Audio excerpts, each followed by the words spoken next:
क्या एनर्जी होता है उसके बारे में बात करेंगे। तो हमारा हेडिंग होगा energy of satellite, energy of satellite, energy of satellite. सुनोगे एनर्जी ऑफ सैटेलाइट कैसे हम समझेंगे? देखो ध्यान से, एनर्जी ऑफ सैटेलाइट निकालना बहुत ही ईजी है कि जैसे कि हम यहाँ पे एक सैटेलाइट बनाते हैं इस तरह से, पहले तो एक ऑर्बिट बना लिए इस तरह से, ठीक है, और इस ऑर्बिट में सैटेलाइट घूम रहा है और नीचे यहाँ पे इस तरह से एक अर्थ बना लेते हैं, ठीक है, अर्थ बना लिए हैं। यहाँ पे अर्थ है या कोई भी प्लानेट है, जनरली हम अर्थ मान के ही चलते हैं, अर्थ है, और अर्थ में यहाँ पे कोई सैटेलाइट रिवॉल्व कर रहा है, ठीक है, इस तरह से। सुनो ध्यान से, सैटेलाइट है, सुनो ध्यान से, सैटेलाइट यहाँ पे रिवॉल्व कर रहा है इस तरह से, सुनो सैटेलाइट इस तरह से रिवॉल्व कर रहा है। अब रिवॉल्व कर रहा है सैटेलाइट, तो हमें इसका बताना है कि इसका टोटल एनर्जी बताइए, काइनेटिक एनर्जी बताइए, पोटेंशियल एनर्जी बताइए, इस तरह का रिलेशन। तो basically kinetic energy, potential energy, ये सारा चीज़ हम इसका निकालेंगे। तो देखो कैसे निकालेंगे। सैटेलाइट इस तरह से घूमता है, हाँ तुम्हें पता है कि सैटेलाइट किस वेलोसिटी से घूमता है ऑर्बिट में, ऑर्बिटल वेलोसिटी से। कोई भी सैटेलाइट अगर अर्थ के चारों तरफ घूम रहा है तो किस वेलोसिटी से? Orbital velocity. और ऑर्बिटल वेलोसिटी का फॉर्मूला अंडर रूट होता है GR या अंडर रूट GM/r, जो लिखना चाहे लिख सकते हैं। तो यहाँ पे हम क्या निकाल रहे हैं, देखना, हम यहाँ पे निकाल रहे हैं एनर्जी ऑफ सैटेलाइट। कैसे निकालेंगे? तो सैटेलाइट का पहले हम काइनेटिक एनर्जी निकालेंगे। तो काइनेटिक एनर्जी होता है हमारा हाफ mv², हाफ mv²। तो यहाँ पे 1/2, और सैटेलाइट का कुछ ना कुछ मास होगा, तो यहाँ पे mass of satellite into satellite किस वेलोसिटी से चल रहा है, अंडर रूट GR से। तो यहाँ पे हम अंडर रूट GR या अंडर रूट GM/r कुछ भी पुट कर सकते हैं। तो यहाँ पे हम पुट करेंगे क्या, under root GR, under root GR का स्क्वायर। तो हो जाएगा हाफ m, और इसका स्क्वायर करेंगे तो क्या हो जाएगा, GR। तो यहाँ पे मेरे पास आया फॉर्मूला क्या, यहाँ पे मेरे पास फॉर्मूला आया क्या, mgr/2, mgr/2, ठीक है, कोई दिक्कत नहीं। एक फार्मूला ये भी आ गया, लेकिन एक बार हम वो वाला फार्मूला पुट करके देखते हैं। सुनो है, हाफ mv² में, सुनना है, काइनेटिक एनर्जी का फॉर्मूला हाफ mv² होता है ना, इसमें हम हाफ मास ऑफ सैटेलाइट, और इस बार हम अंडर रूट GM/r पुट करेंगे, अंडर रूट GM/r, सुनना, अंडर रूट GM/r पुट करेंगे, और इसका स्क्वायर। हम क्या कर रहे हैं पता चल रहा है ना, दोनों फार्मूला पुट कर रहे हैं। इसके ऑर्बिटल वेलोसिटी का एक बार अंडर रूट GR वाला पुट किए तो ये आया, और देख रहे हैं कि एक बार ये वाला फार्मूला डाल के देखते हैं तब क्या एनर्जी आता है। तो यहाँ पे आ जाएगा हाफ m, और यहाँ पे स्क्वायर से रूट कैंसिल हो जाएगा, और क्या आ जाएगा, GM/r, और फाइनली फार्मूला आएगा GM/m/2r। प्लस में कि माइनस में? प्लस में। तो बेसिकली बुक में यही मेंशन मिलेगा कि सैटेलाइट का काइनेटिक एनर्जी इतना होता है, लेकिन इतना भी होता है, ठीक है, इसीलिए हम दोनों को बता दिए कि इतना होता है, लेकिन हम कंसीडर करके इसको चलेंगे अभी, और दोनों होता है, ठीक है। तो दोनों ध्यान रखेंगे। हम पहले क्या निकाल चुके हैं, काइनेटिक एनर्जी। उसके बाद हम क्या निकालेंगे, काइनेटिक एनर्जी के बाद हम निकालते हैं पोटेंशियल एनर्जी। अब हम निकालेंगे सैटेलाइट का कौन सा एनर्जी, पोटेंशियल एनर्जी, ठीक है। तो पोटेंशियल एनर्जी सैटेलाइट और किसके बीच निकाल रहे हैं, अर्थ के बीच। सैटेलाइट और अर्थ के बीच क्या पोटेंशियल एनर्जी है। तो पोटेंशियल एनर्जी निकालना बहुत ही ईजी है, बस फार्मूला लगाएंगे।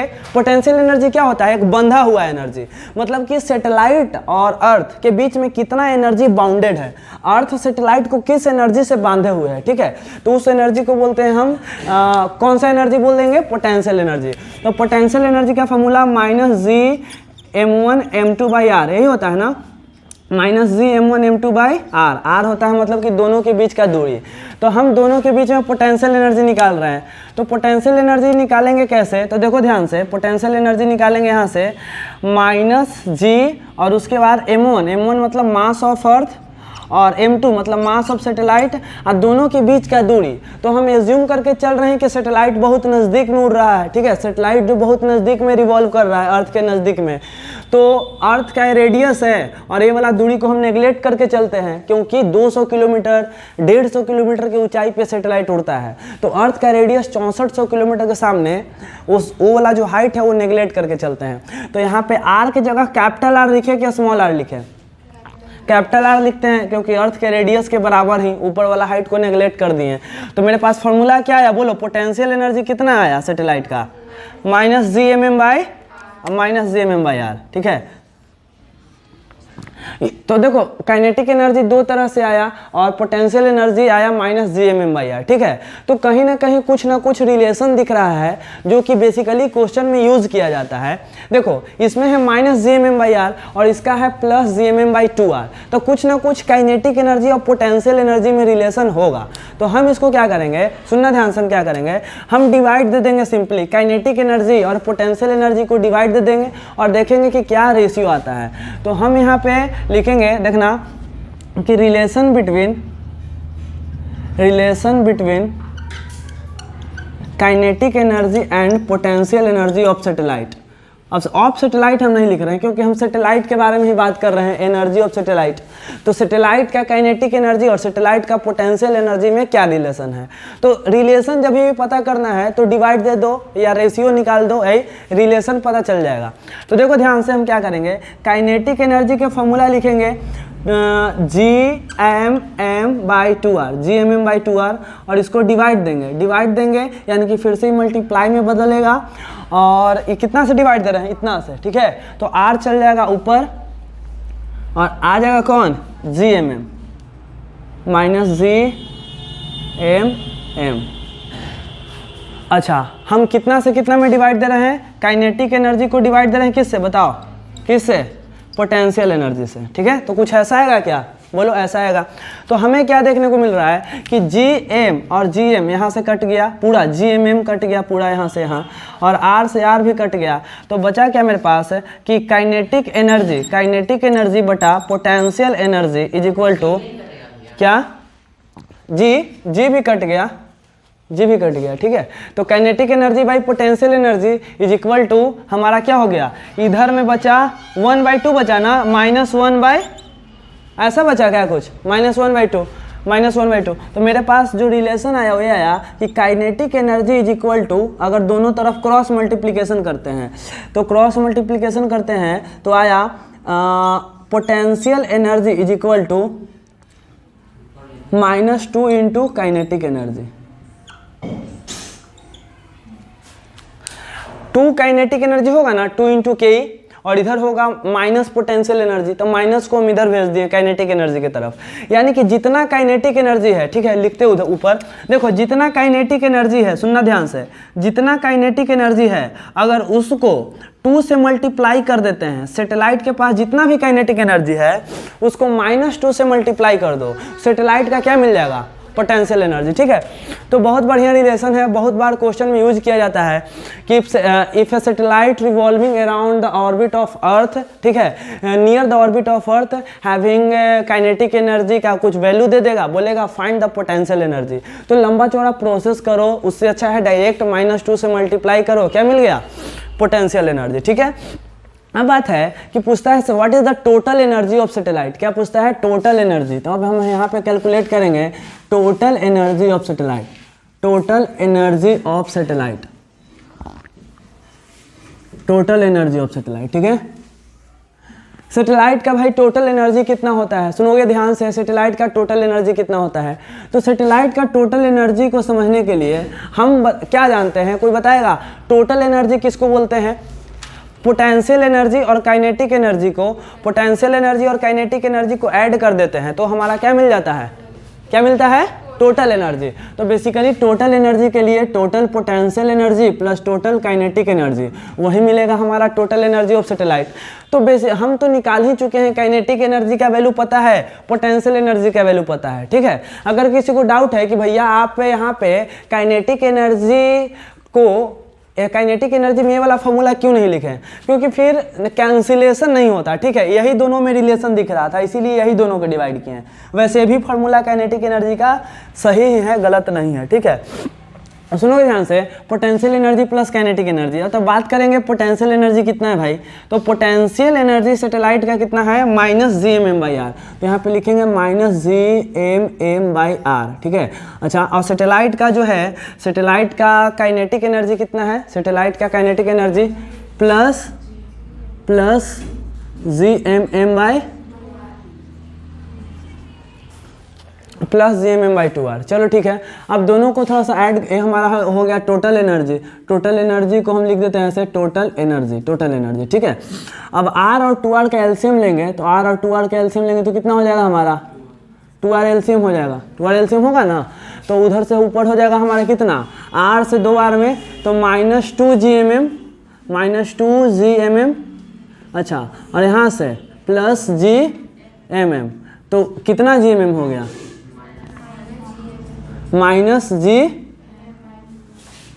में से घट गया तो -GMM बाई 2r। तो टोटल एनर्जी मेरा ऐसा आया, टोटल एनर्जी इतना आया -GMM बाई 2r, ऐसा है ना। चलो अब बताओ, थोड़ा सा एक बात बताओ कि GMM बाई 2r किसी का फॉर्मूला था क्या, GMM बाई 2r। तो देखो ध्यान से, GMM बाई 2r ये किसका फॉर्मूला है, GMM बाई 2r किसका फॉर्मूला है, तो GMM बाई 2r की जगह काइनेटिक एनर्जी लिख सकते हैं कि नहीं लिख सकते हैं। तो यहाँ पे हम टोटल एनर्जी के जगह पे माइनस का साइन है तो माइनस को रहने देंगे, कोई दिक्कत नहीं है, ठीक है, माइनस के साइन को रहने दिए। और GMM बाई 2r को क्या लिख सकते हैं, काइनेटिक एनर्जी।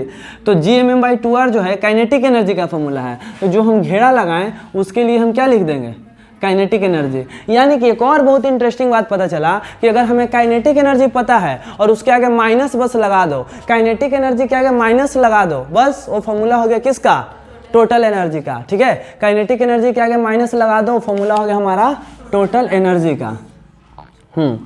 तो टोटल एनर्जी का और पोटेंशियल एनर्जी कैसे निकालते हैं, काइनेटिक एनर्जी में -2 से गुना करो तो क्या निकलता है, पोटेंशियल एनर्जी, और काइनेटिक एनर्जी में -1 से गुना करो तो निकलता है टोटल एनर्जी। ऐसा कुछ खेल है, ठीक है। तो हमारा सैटेलाइट का टोटल एनर्जी और सैटेलाइट का पोटेंशियल एनर्जी हम सारा चीज़ निकाल चुके हैं। ये हमारा होता है क्या, सुनो, यही है हमारा एनर्जी ऑफ सैटेलाइट। समझ में आया, कोई दिक्कत नहीं, यही हमारा एनर्जी ऑफ सैटेलाइट। तो बेसिकली क्वेश्चन जब ज़्यादा इसमें कुछ उस तरह का होगा नहीं, तो बस ये थोड़ा सा वैल्यू ध्यान में रखना है, शॉर्टकट जो कि काम में देगा डायरेक्ट निकालने के लिए, ठीक है। बाकी अगर प्रोसेस से चलेंगे तो हम निकाल ही सकते हैं किसी भी तरह से, अगर काइनेटिक और पोटेंशियल की बात किया जाए। हाँ देखो, टाइम पीरियड कल तो हम बता दिए थे, टाइम पीरियड वाला कल समझ में आया था, लास्ट में हम समझाए थे टाइम पीरियड ऑफ सैटेलाइट। थोड़ा सा और समझा देते हैं उसमें, देखो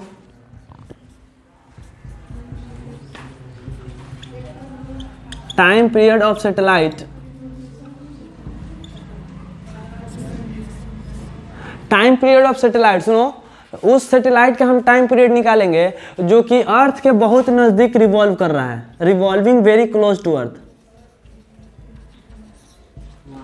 revolving very close to earth. हाँ होता है 86.4 मिनट का, 84.6, हाँ 84.6 मिनट आता है। सुनना ध्यान से, revolving very close to earth, यानी कि वह सैटेलाइट जो कि अर्थ के बहुत नज़दीक में घूम रहा है, ठीक है, ठीक है। तो जनरली बहुत सारे जो सैटेलाइट हैं वो अर्थ के नज़दीक में घूम रहे हैं, तो उसका टाइम पीरियड क्या है घूमने का, मतलब वह एक चक्कर कितना देर में लगाता है। तो देखो यही ध्यान से टाइम का फॉर्मूला क्या होता है, सुनना, टाइम निकालना है ना, तो टाइम का फॉर्मूला क्या होता है, बोलो, टाइम बराबर डिस्टेंस बाय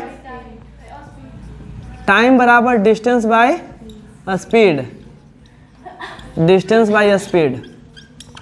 सुनो यही ध्यान से, टाइम का फॉर्मूला होता है डिस्टेंस बाय स्पीड। तो सैटेलाइट जब एक चक्कर लगाएगा, सुनना, सैटेलाइट जब एक चक्कर लगाएगा, सही सुनना, सैटेलाइट जब एक चक्कर लगाएगा तो कितना डिस्टेंस ट्रेवल करेगा, बोलो।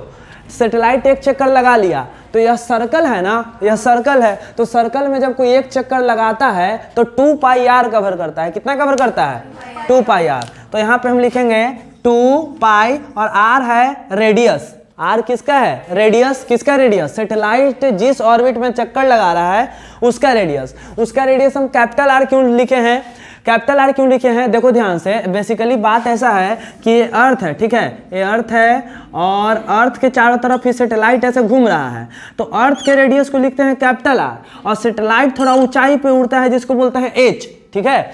तो हम बोलेंगे कि सैटेलाइट अगर इस ऑर्बिट में उड़ रहा है, ठीक है, या इस ऑर्बिट में रिवॉल्व कर रहा है, ठीक है, इस ऑर्बिट में रिवॉल्व कर रहा है, तो सैटेलाइट कितना हाइट पे है, r + h हाइट पे, लेकिन h जो है वह बहुत कम होता है r के मुकाबले। मतलब कि बहुत नज़दीक में है, इसीलिए लिख दिए हैं revolving very close to earth. तो ये हाइट बहुत कम है, तो ये हाइट को न के बराबर मान के चलेंगे और इसका रेडियस भी आर ही लेंगे, ठीक है। तो यानी कि 2πr, और सैटेलाइट जब बहुत क्लोज घूमता है तो उसका स्पीड को बोलते हैं ऑर्बिटल स्पीड या ऑर्बिटल वेलोसिटी, जिसका फॉर्मूला क्या होता है √gr या √gm/r। तो कोई फॉर्मूला यहाँ पे लिख सकते है, सुनो 2πr अंडर रूट, सुनो 2πr अंडर रूट कितना हुआ 2πr अंडर रूट gr। अच्छा अब बताओ, हमें r को अगर कैंसिल करना है, सुनो r को अगर कैंसिल करना है, हम तुमसे पूछें कि अंदर हमें r कॉमन लेना है, r स्क्वायर बाहर आएगा कि एक r स्क्वायर बाहर आएगा कि r बाहर आएगा, बताओ है r स्क्वायर बाहर आएगा कि r बाहर। चलो तो यहाँ पे हमारा एक सेकेंड r कट जाएगा, r कट जाएगा, तो यहाँ पे बचेगा कितना 2π और ये ऊपर जाएगा, बता रहे। अच्छा अब देखो ये आ गया टाइम पीरियड का, यही फॉर्मूला है। हाँ अब बता रहे हैं यहाँ कैसे हुआ, सुनो ध्यान से, यहाँ पे कैसे हुआ, हमें ऊपर वाले आर को कैंसिल करना था, ठीक है। हाँ ऊपर वाले आर को कैंसिल करना था, तो यहाँ पे देखो कैंसिल हम कैसे किए हैं, देखो यहाँ पे थोड़ा सा आ गया, अंदर में अंडर रूट gr है ना, अंदर में अंडर रूट gr, तो हम अंडर रूट gr में, सुनना अंडर रूट gr में r ऊपर और नीचे r से हम गुना कर सकते हैं, बताओ कर सकते हैं कि नहीं कर सकते हैं, कर सकते हैं। तो जब अंदर गुना ऐसा कर सकते हैं तो अंदर क्या बन जाएगा gr² बनेगा, अरे बनेगा कि नहीं बनेगा, अंडर gr² बनेगा, तो एक r बाहर आएगा, r² बाहर आएगा तो क्या हो जाएगा r, तो अंदर फिर क्या बचेगा g/, सुनाए बात कि नहीं। हाँ तो यहाँ पे तो कुछ भी बोल रहा है कि सही है, ठीक है। r² जो है, r² एक्चुअली में, सुनो हाँ तो r² अंदर में हम लिए थे, ठीक है, वो बाहर आके r बना, ठीक है, तो ये बात है। तो यहाँ पे आ गया, और इसका अगर हम वैल्यू डालें, सुना अगर यहाँ पे वैल्यू डालें, सुनो सभी का वैल्यू डालेंगे 2π और √r/g सभी का वैल्यू डालेंगे, तो इसका आता है अप्रॉक्स 84.6 मिनट। कितना मिनट आता है 84, यानी कि हम हाँ मालूम है तुमको, मैथ आता है, ठीक है। सुनो 84, हाँ 84.6 मिनट, इसको आवर में, घंटा में, मिनट में, साल में, जिसमें कन्वर्ट करना है कन्वर्ट करो। ऐसे सुनो ध्यान से।